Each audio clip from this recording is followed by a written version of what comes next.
Welcome to the D.A.N. show. This video is breaking down my top 10 running backs of all time. Now, if you're new to my channel, there's a button right around here. See it, see it, see it.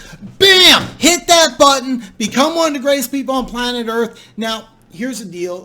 This list is not a list that's carved in stone. This is my opinion. I worked on this list for a long time. I did a lot of research.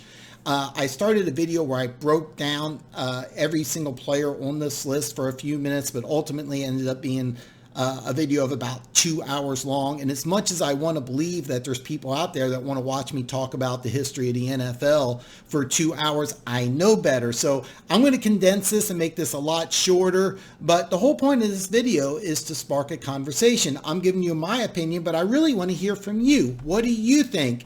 Don't get me wrong. I would love it if I got a bunch of people that said, Dan, you're right on. You're exactly right. I know better. I know there's going to be some disagreements. So I want to hear from you. What do you think? This whole video is to spark a conversation because my opinion doesn't matter. Yours does. Now, first off, I'm going to start off with giving some honorable mentions, names that deserve recognition but didn't make the list. I used Pro Football Reference for my data. Pro Football Reference has a list of the AP, the PFWA, that's Pro Football Writers Association, and the Burt Bell award winners. These three awards go to NFL MVPs. Every single player on my list, with one exception, I'll go into that later, were NFL MVPs. These players did not make my list, but did win an NFL MVP. Sean Alexander, Terrell Davis, Thurman Thomas, Earl Campbell, Larry Brown, Paul Hornig, Jamal Lewis, John Riggins, and Leroy Kelly. I got to give an extra special shout out to Thurman Thomas, one of my all-time favorite players. I really wanted to put him on the list. I couldn't find room for him on it, unfortunately. Big on mission, one of my favorite players. Earl Campbell and Terrell Davis, both players deserve an honorable mention. Earl Campbell, his first 3 years in the NFL are the best first 3 years of any running back in the history of the NFL. However, I felt like their careers were too short. Gale Sayers, another player, I felt his career was too short. Gale Sayers is a kind of a different category because he's the greatest all-purpose player of all time. I don't really classify him as just a running back, but does deserve an honorable mention, of course. Longevity is something that's very important. However, I did leave off Curtis Martin and Frank Gore. I watched the whole career of both players. Now, of course, Frank Gore is still playing. And there was never a time in either one of these running backs' career where people said, this is the best running back in football. Frank Gore never made first-team All-Pro. Curtis Martin only did once. Every other running back on the list made first-team All-Pro multiple times. Jerome Bettis and Tony Dorsett also missed the cut, even though they're top 10 rushers of all time. If you break down the list of top rushers, these two guys are top 10. They did not make my list, unfortunately. Old school players that deserve honorable mentions that also didn't make the list: Marion Motley, Steve Van Buren, Red Green, Hugh McElhaney, Nick McCaney. I may be mispronouncing that. You know him as the King.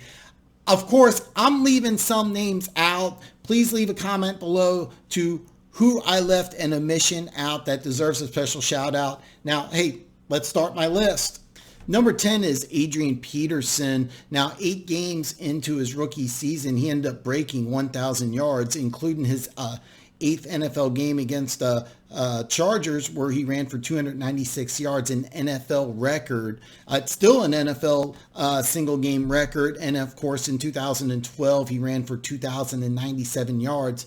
The thing with Adrian Peterson is, at his best, he might be better than anybody on this list. It was really hard to keep him at number 10, but that's where he is. Number 9 is Marcus Allen. And if you don't know the story behind Marcus Allen, he won the MVP in 1985, then got in a weird feud with Al Davis. He was never really a full-time starter after that MVP season. He played his first 4 years, and then after that was never a full-time starter. Played for 16 years, retired in 1997. When you look at Marcus Allen, imagine what his career would have been if he just played 1 or 2 years more as a full-time starter.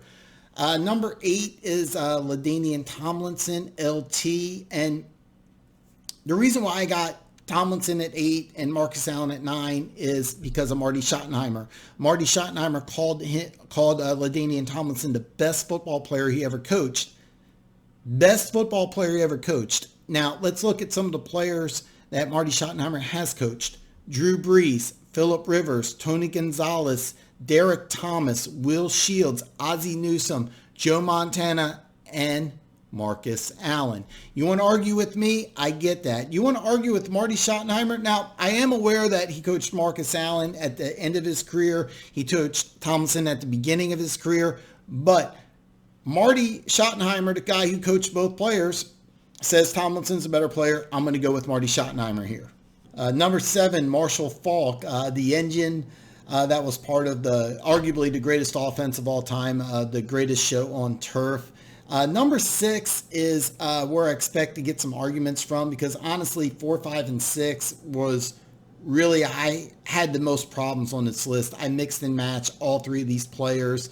I broke down all 3 of these players so many times. I did research, but I feel good about this list. I feel solid on my opinion. I can go into detail of why I got these players 4, 5, and 6, but when I made the list, these 3 was the hardest part of the list. Number 6 is Emmit Smith, and I think a lot of people have him higher than number 6, and it makes sense. But ultimately, out of every player on this list, he had the best supporting cast, the best offensive line, and so I got him at 6. Number 5, I got Eric Dickerson, who's the fastest player on the list. And now keep in mind, he held out in 85, and then he forced a trade in 87. What he did was more common in today's game, but it was breakthrough in the early 80s. Basically, you didn't do that, especially if you were a running back. If he stayed with the Rams, there's a good chance he's number 1. Keep in mind, this is the 80s, early 80s. He was 6'3", 225. He was the size of, he was bigger than many linebackers, and he had world-class speed. In today's game, it'd be like a 240, 250-pound running back. And keep in mind, he had 4.3 speed in the 80s. I mean, he's basically one of the top 10 players as far as speed in the league. So you put that with the size, unlimited potential there. Number 4 on this list, this is the only player who was first team All-Pro 5 consecutive years. No other running back on this list can boast that accomplishment. For those 5 years, he was the most dominant running back in football. This may be the most dominant 5-year stretch of any running back in the history of the league. And unfortunately, when you bring up this football player, the last thing you think about is football, because that player is O.J. Simpson. When breaking down the list, I did everything I could to separate everything that went on outside of just being a pure football player. I went over the stats. I went over the team. I went over what he meant. The 2,003-yard season is still considered the greatest single season accomplishment by a running back in the history of the league, despite of everything. I think that if you're objective about it, I think 4th is the perfect spot for him as a football player.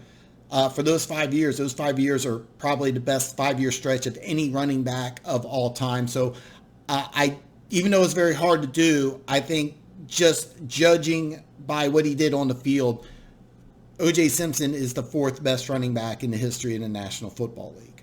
If you are a fan of this player and you hear a top 10 running back list and you see this player at number 3, you're going to say that it's too low. The next 3 running backs are listed as in the right order, and they are the 3 best running backs in the history of the NFL.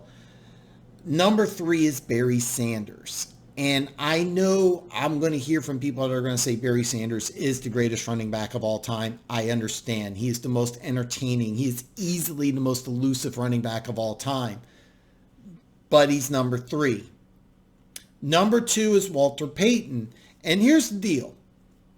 If your life is on the line and you have a team put together on offense and you have to choose a running back, and you have to choose between Barry Sanders and Walter Payton, you're going to pick Walter Payton. That's just a fact. Now, if you want to argue that, it really just comes down to you don't understand how great Walter Payton was, or you've just seen too many highlight reels of Barry Sanders. Now, this is a hard fact for Barry Sanders fans to accept, and I am a huge, huge Barry Sanders fan. But the fact of the matter is Walter Payton was a better football player. Walter Payton was a better running back. And this is really a fact, not an opinion. And this is coming from a huge Barry Sanders fan.